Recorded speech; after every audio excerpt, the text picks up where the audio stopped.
Hello, my name is Azhari.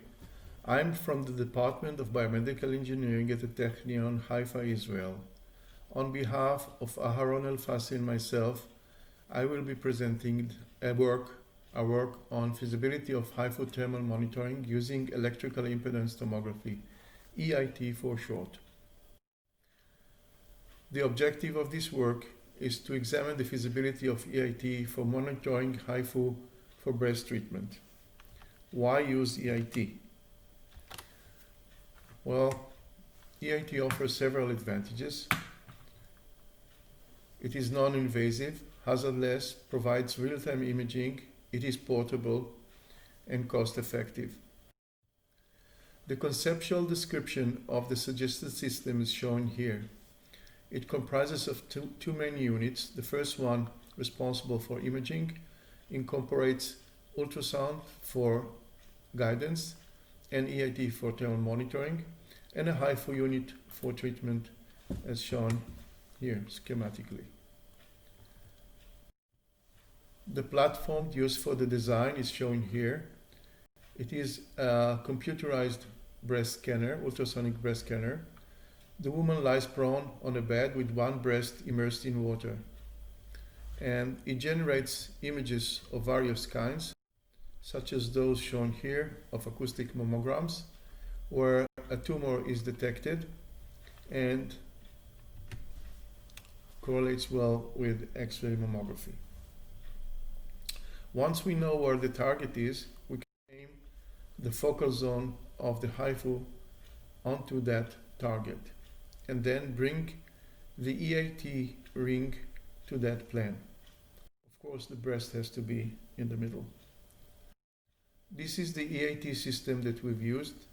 It is a ring comprising of 16 electrodes, as shown here. And this is the HIFU Transducer, which we used, which was manufactured by Insightec. It has a diameter of 10 centimeters and a frequency of about 1 megahertz. The integrated EIT HIFU system is too complicated to be explained in such a short time, but mainly it consists of two main lines. The first one controls the HIFU, the second one controls the EIT. This is the central part, and hardware for collecting the signals from the EIT and sending them to the computer for reconstruction. Here are some results. On the bottom, you can see here a three-dimensional display of the resistivity around the focal zone as a function of time and location.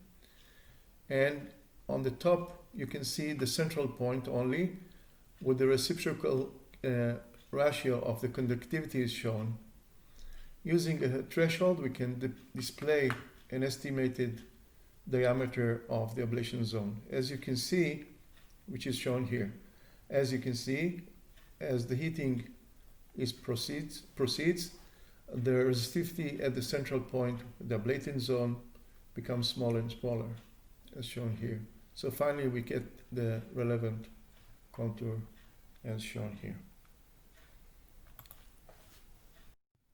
Here's another example showing several frames of the display by the EIT, where the estimated ablation zone is shown, and here is some reference gross pathology. To summarize, EIT maps are sensitive to thermal changes in the tissue. The changes in the EIT image correlated with the HIFU treatment duration. The EIT images can produce real-time monitoring of the heating process. In conclusion, EIT can potentially serve as a cost-effective, radiation-free modality for non-invasive monitoring of HIFU thermal treatment of the breast. I would like to thank all those who participated or contributed to this project, and you for listening. Thank you.